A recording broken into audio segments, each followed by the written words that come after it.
Hi everyone, welcome back to my channel. Something to show you with the Lanshan 2 Pro today, and I'm just going to take it out of this bag. I'm going to make some modifications to it. I've got a couple in mind. They're nothing big. They're kind of similar to some things that other people have done, but it's actually different. I don't think anyone's done them the way that I'm planning to. So I'm going to show you what I'm thinking and try and explain it to you in a really simple way. So let's get the tent out. One thing I would say is, well, just an addition, it's not really kind of that relevant. These bags that these come in, they're very narrow. They're very lightweight and they're very well made, but they're a little bit of a faff about as well when you're trying to put the tent in. I think it could just be a bit wider. It would make life a bit easier. So I'm not sure if I'm going to continue using the bag or not. Right, here's what I want to explain to you. This is the bottom corner of the tent. You see the footprint, the ground sheet is here, yeah? And that has a rope on it like this. And then above it, there's another one of these ropes here. When you're pegging the Lanshan 2 Pro out, the ropes that are at the bottom are set at exactly the right length. Well, I think they're pretty much bang on the right length for pegging out the base of the Lanshan 2, because the base of it is just a rectangle. And you want to have the pegs spaced out evenly. So when you put the ropes on for the top, the tent sits, it's squared. I know it's a rectangle, you know what I mean when I say squared. It's like it's at the proper angles. It's not like tilted off a different, it should be like this and not like that and so on. So these ropes at the bottom allow you to make sure that the pegs are kind of the same distance away from each other, or near enough, let's say that. When you put the top rope on to attach it onto the same peg, initially it's loose because of the length they're at, and that is to allow for when you put the poles in, the tent will rise up and it will take up some of the tension. The problem with, if you just replace this with bungee cord, the problem with bungee is obviously that it can stretch out to all sorts of different lengths.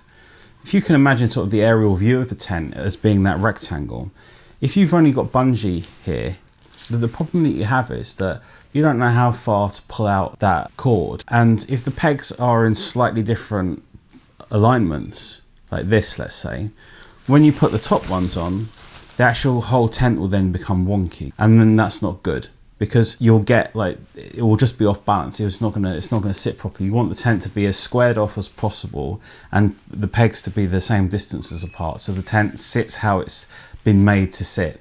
And that's why they have, I believe they have these at the bottom. The problem with using these at the bottom on the ground sheet is that when you put the tent up, they become loose. The top ones will be tight, the ones that come off the fly sheet, but the ones on the ground sheet then become a little bit loose. And the inner tent, the floor of the inner tent is a bit all over the place.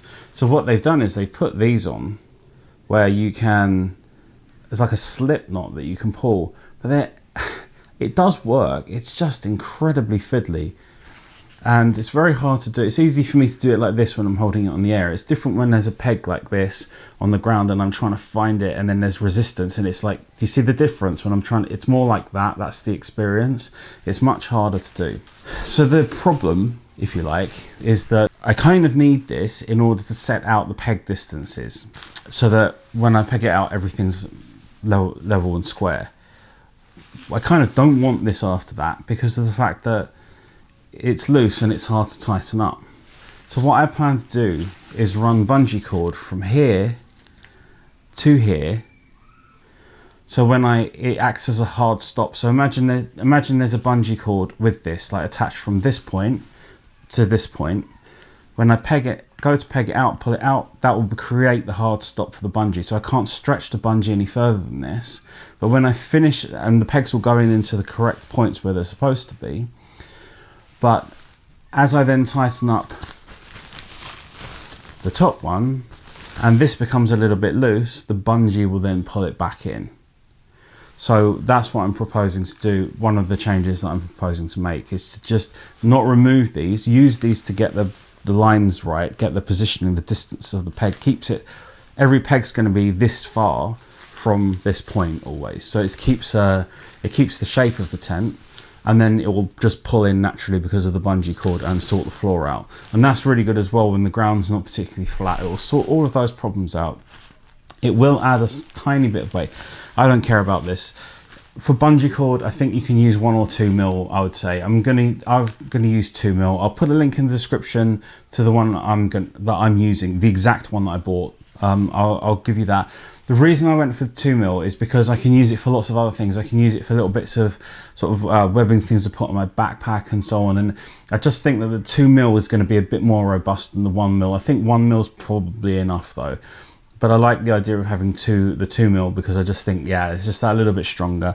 Yes, it might weigh. We're talking about just a few grams that we're adding. It's hardly anything. And I think the benefit in terms of pitching speed and just the convenience of it, because I must say, I've kind of not liked this. I think the quality of the rope itself is good, the line, but this not. I mean, I get what they're doing with it, but I just want it set like that so it's at the right distance, and then that makes it easier. So that brings me on to the other change that I'm going to make, and it's on the door, and I haven't seen anyone else do what I'm planning to do. I've seen people do sort of similar things. There's quite a lot of solutions to this. It's hard to say that this is a big problem as such, but it is sort of an irritation. Now let me show you something. So this is the bottom of the door here, and as you probably are aware, you get these toggles. The difficulty with this is it's just fiddly to do, you know, it's just a fiddle to kind of loop these things round. The difficulty is when you're in the tent and you're reaching out, you want to open the door, and then you have to try and unhook that. It's easy when I'm sat here like this, I just find it, and I think other people have found them probably a little bit irritating as well. But if you look, the door has Velcro right at the bottom there. So once it's closed, that stops it from, like, say the wind's tugging at it, it's not going to come open.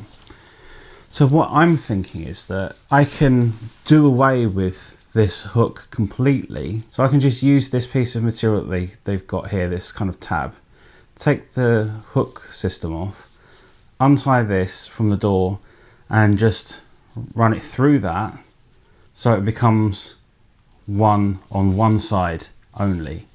And I'm not going to hook the other side on at all, because I can just use the zip to close the door and open it, and when I want to seal it up so it stays put, I just fasten the Velcro. I mean, it doesn't need more than that. That will hold it in place, and then I can keep this system. I'm not doing the thing which some people do, is take this off and then use a peg to pull these down, which means carrying another peg. I'm actually simplifying the system, so I'm just saying that the door is just a zip open and zip closed, and the other half of the door just stays closed all the time. That's basically it. If you wanted to, if you do feel like sometimes you want to be able to open up the whole side, you could perhaps do something where you just use some sort of a clip or something to clip it on here, on the other side, maybe, if you want to do that. But I don't like these. I think that when you're pitching, the other thing is that you need to hook this on in order to pitch, and getting it all together, it's just, I know it's minor, but you do have to hook that on to get the guy line out to the right length and so on, and to pitch it. It makes it much easier. If that's permanently connected, it's going to slightly speed up the pitching time as well. I just think it's going to make the entire situation a little bit easier. And I love the fact that they've included this Velcro, which seems to be pretty decent quality Velcro here at the bottom, because that's going to keep that zip closed. I think both of those modifications together will make the pitching much easier. It will just make the general life much easier with the tent. It's nice sometimes just quickly open the tent door, wind it back and have a little look out and so on, and then you can just zip it back up and not have to fiddle around with this toggle. That's especially true in the slightly colder months where you just need gloves. Doing that toggle, I've tried it, it is pain with gloves on. It's a bit of a nuisance. This, now the door's just zip open, zip close, job done. Nice and simple. And the pegging out, you just peg it out to those points, the ground sheet will sort itself out, and you don't have to readjust the pegs, because you know that your pegs are in the right position now, because that guy line's going to hold it in place so the bungee's not overextending. I think that's the way to do it. That's definitely the right way. If you like these ideas and you think they're good, give me a thumbs up, that would be great. And subscribe if you're enjoying this. More content coming, more on its way, and I'll see you again in the next video. Take care. Bye bye.